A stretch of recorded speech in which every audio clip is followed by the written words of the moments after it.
Hoje eu quero falar com vocês sobre uma cobrança que tem sido feita, inclusive até mesmo por perfis de esquerda, por canais de esquerda, por jornais de esquerda em relação à postura de alguns ministros brasileiros, em especial do ministro Silvio Almeida, alegando que ele, como ministro dos Direitos Humanos, não poderia se calar, e eu já vou mostrar para vocês que não está calado, e que é um absurdo, por exemplo, ele não se movimentar junto com o Estado brasileiro para poder promover sanções ao Estado de Israel. Antes de tudo, eu queria lembrar para vocês que o país, o Brasil, ele não é um jogo de videogame, ele não é um Age of Empires, ele não é um mundo de RPG onde você cria ali cenários, não é um jogo de mundo aberto, né, para poder fazer associação com vários outros cenários, que é onde você basicamente vai criando o que você quer ali, de qualquer jeito, sem respeitar regras, porque até o próprio jogo tem as próprias regras. Quem joga videogame ou quem joga jogos no PC sabe disso. Eu, por exemplo, gosto de jogar Age of Empires, é um jogo antigo, mas eu gosto de jogar. E a gente sabe que tem as regras do jogo que você não pode ultrapassar alguns limites, porque tem as regras estabelecidas ali para cada jogo e tem as regras estabelecidas para cada fase, para cada situação também. No caso do Brasil, antes de eu mostrar para vocês aqui o ministro Silvio Almeida falando, eu vou lembrar de novo o que diz a Constituição. A Constituição Federal, no seu artigo 4º, versa sobre como se deve postar-se o Brasil ou comportar-se o Brasil no que diz respeito à diplomacia internacional. E já adianto para vocês aqui que gostam do meu trabalho, mas que gostam do trabalho de outras pessoas também, e que estão criticando a postura do Estado brasileiro ou do próprio ministro Silvio Almeida, lembre de uma coisa: a gente precisa ter respeito com quem está fazendo o trabalho dentro da lei e precisa também entender o que a lei diz para poder criticar. Quando eu trago aqui algumas críticas, inclusive, que são duras para algumas pessoas e que algumas pessoas não gostam de ouvir as minhas críticas, é por conta disso. A gente não pode meramente abrir a boca e falar: ah, eu acho que tem de ser assim. Ah, mas é só ele assinar o documento que tudo muda. No caso da diplomacia, no caso da governança, no caso da lei, não é assim. O Brasil, por exemplo, ele precisa seguir o que estabelece a Constituição, seguir o que estabelece os acordos internacionais que o Brasil tem assinado, até porque, dependendo do que o Brasil fizer, ele pode sofrer sanções internacionais. E no caso especificamente de ministros de Estado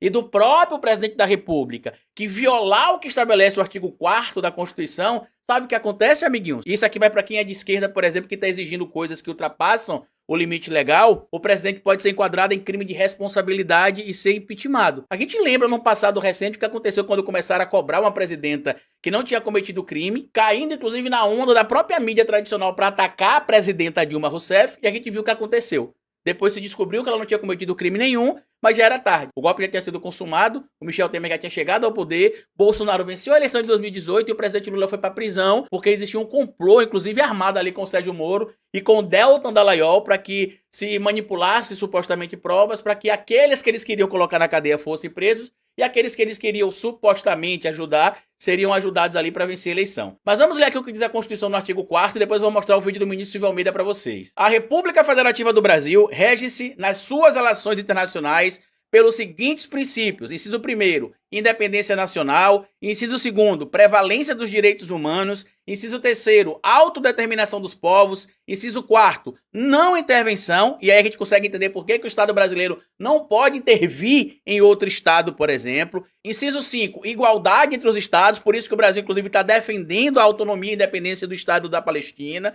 inciso 6º, defesa da paz; inciso 7º, solução pacífica dos conflitos; inciso 8º, repúdio ao terrorismo e ao racismo; inciso 9º, cooperação entre os povos para o progresso da humanidade; e inciso 10, concessão de asilo político. Eu, como Carlito Neto, você do outro lado como Joãozinho, Mariazinha, Francisquinha, Francisquinho, podemos falar o que a gente quiser. Que é um absurdo, que eu nunca mais vou comprar nada de Israel, que o Benjamin Netanyahu é isso e aquilo, porque a gente sabe que ele é mesmo grande escroto. Por que que o Brasil não pode interferir lá? Eu já expliquei os motivos claros aqui para vocês, porque o presidente Lula, inclusive, pode incorrer em crime de responsabilidade, sem falar que o Brasil é signatário de vários acordos internacionais que não dependem meramente da vontade dele para fazer coisa A ou coisa B, e neste momento o presidente Lula está à frente, mesmo que de forma transitória, da presidência do Conselho de Segurança da ONU. Então ele precisa neste momento, como traz inclusive a própria Constituição aqui, defender a autodeterminação dos povos, a não intervenção, a igualdade entre os estados, defesa da paz e solução pacífica. Eu sei que muita gente tá puta com o que tá acontecendo, porque eu também tô. Mas a gente não pode cair nesse esparro de cobrar o governo a ultrapassar o limite da lei, porque é isso que a mídia e a direita bolsonarista quer. Porque aí o presidente Lula ultrapassa o limite da lei,